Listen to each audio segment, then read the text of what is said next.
নমস্কাৰ, আমি মৰাণ উচ্চতৰ মাধ্যমিক বিদ্যালয়ৰ দ্বাদশ শ্ৰেণীৰ ছাত্ৰ-ছাত্ৰীসকলে 28 অক্টোবৰ তাৰিখে মালিনী থান আৰু অৰুণাচল প্ৰদেশৰ আকাশী গংগালৈ গৈছিলোঁ। আহকচোন এই দুখন প্ৰাকৃতিক সৌন্দৰ্যৰে ভৰপূৰ ঠাইৰ অতুলনীয় সৌন্দৰ্য উপভোগ কৰোঁ। মালিনী থান অৰুণাচলৰ চিয়াং জিলাৰ লিকাবালি মহকুমাত অৱস্থিত। থানখন 13-14 শতিকাৰ মাজত চুতীয়া ৰজাসকলে নিৰ্মাণ কৰিছিল বুলি জনা যায়। প্ৰবাদ অনুসৰি কৃষ্ণ আৰু ৰুক্মিণীয়ে বিবাহৰ পাছত এই ঠাইলৈ আহে। হিউৱেনচাঙৰ টোকাটো এই থান সম্পৰ্কে উল্লেখ আছে। কালিকা পুৰাণতো মালিনী থান সম্পৰ্কে বহুতো তথ্য পোৱা যায়। মালিনী থান নামটো কেনেকৈ হ'ল তাক সঠিককৈ কোৱা টান। কোনোৱে কয় ইয়াতে শিৱ পাৰ্বতীয়ে কৃষ্ণ ৰুক্মিণীৰ বিবাহ সম্পন্ন কৰিছিল।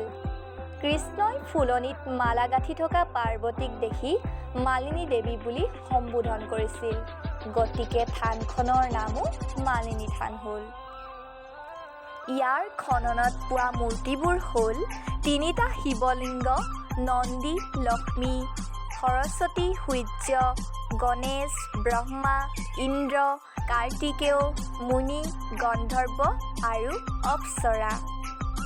মালিনী থানৰ উত্তৰে 100 ফুটমান উচ্চতাত ৰুক্মিণী মন্দিৰ আছে। ইয়াতে কৃষ্ণ ৰুক্মিণীৰ বিবাহ হৈছিল। তেওঁলোকে ইয়াতে এৰাতি কটাই দ্বাৰকালৈ যাত্ৰা কৰিছিল। এই মালিনী থানে শ বছৰীয়া সভ্যতাৰ ইংগিত বহন কৰিছে। মৰাণ উচ্চতৰ মাধ্যমিক বিদ্যালয়ৰ আমি 86জন ছাত্ৰ-ছাত্ৰীয়ে এই অপূৰ্ব প্ৰাকৃতিক পৰিৱেশেৰে সুশোভিত ঠাইলৈ স্বদেশ অধ্যয়ন বিষয়ৰ প্ৰকল্প তৈয়াৰৰ হেতু যাত্ৰা কৰিছিলোঁ। আমাৰ লগত থকা শিক্ষকসকল আছিল স্বদেশ অধ্যয়ন বিভাগৰ শিক্ষয়িত্ৰী মিছেছ জিষ্টুপুৰ ফুকন, লগত আছিল চেলিনা বেগম, আফজালুন আৰা বেগম, দুৰ্লভ চুতীয়া, ৰন্দীপ দত্ত আৰু অভিজিত ছাৰ। মালিনী থানৰ পৰা ওলাই আমি আকাশী গংগালৈ গ'লোঁ। আকাশী গংগাৰ বিশেষত্ব হ'ল ইয়াত এটা সৰু জলপ্ৰপাত আছে। কৃষ্ণ ৰুক্মিণীয়ে বিবাহৰ আগত আৰু 5 দিনা ইয়াতে স্নান কৰিছিল। ই ভৈয়ামলৈ বৈ আহি গাই নদী আৰু পাছত কানি বিলত পৰিছেহি। পৰ্বতটোৰ নাম ভাওলা পৰ্বত। পৰ্বতটো বগালে ৰাই পৰ্বত পাই তাতে ভ্ৰমণ সমতল পোৱা যায়। নৈখন চাবলৈ আমি সকলোৱে ছাৰ বাইদেউসকলৰ সৈতে 900টা চিৰিৰ তললৈ বগা তল পালোগৈ।